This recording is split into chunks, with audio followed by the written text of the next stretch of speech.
Métodos e abordagens do ensino de línguas. Sócrates intensificou este estudo com o método conhecido como dedução e indução. Dedução é o processo de raciocínio pelo qual, baseados em uma ou mais premissas, chegamos a uma conclusão. A ideia parte do geral para o específico. Por exemplo, the shoe store sells sneakers. Anne works there. Dedução: Anne is a salesperson. Mas ela poderia exercer outro cargo dentro da loja. Indução é uma operação mental que consiste em estabelecer uma relação verdadeira entre dois ou mais fenômenos para chegar a uma conclusão. A ideia parte do específico para o geral. Por exemplo, a horse has 4 legs and a tail. It's an animal. A cat has 4 legs and a tail. It's an animal. A dog is similar to a horse and a cat. Indução: a dog is an animal. Cada raciocínio favorece o aprendizado da língua através da descoberta, principalmente se as atividades propostas aos alunos fizerem com que eles encontrem as respostas sozinhos.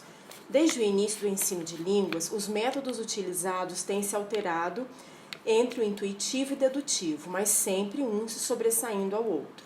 O método indutivo foi mais utilizado durante os últimos anos da Renascença, nos anos 1700, 1799, e mais recentemente no século XX, nos anos 1900, 1999, enquanto que o método dedutivo teve seu maior desenvolvimento durante a Idade Média, nos anos 480 a 1450, e o século XVIII, nos anos 1700 a 1799. Podemos definir um método como uma forma planejada de fazer algo, ou mais especificamente, uma maneira planejada de ensinar ou aprender uma língua. Metodologia é o conjunto de métodos usados para estudar ou ensinar algo. Dentro de um método, podemos ter os seguintes elementos: abordagem, planejamento e procedimento. Abordagem, reflexão de um modelo ou teoria. Uma abordagem se refere às teorias que envolvem a aprendizagem de uma língua, que servem como recurso para a prática do ensino de línguas.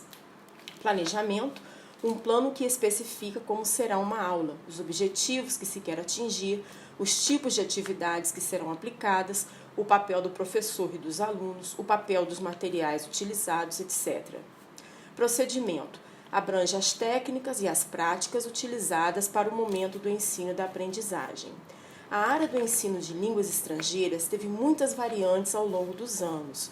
Foram vários métodos e abordagens utilizados, como o método de tradução de gramática, a partir de 1450, o método direto, a partir de 1890, a abordagem de leitura, a partir de 1930, o método audiolingual nos Estados Unidos, em 1940, o método situacional na Inglaterra, também em 1940, a abordagem cognitiva, em 1960, a abordagem de compreensão, em 1960 também, a abordagem comunicativa, nos anos 70, a abordagem humanista, nos anos 80, a abordagem lexical, em 1997, o método psicolinguístico, em 1998.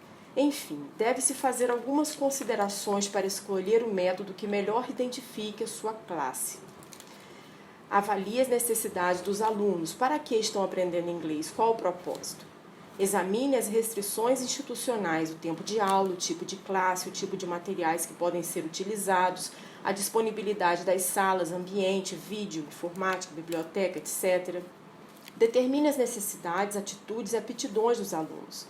Identifique os gêneros discursivos, as atividades e os tipos de texto que os alunos precisam ter contato. O professor terá em mente o objetivo com determinada classe e poderá identificar qual método ou abordagem que melhor se enquadre ao que se apresenta, né? No entanto, há um conselho que ajuda na hora da escolha. O conselho é o seguinte: adapte, não adote. O professor somente conseguirá adaptar um método ou abordagem com seus alunos se tiver conhecimento sobre eles. Good luck!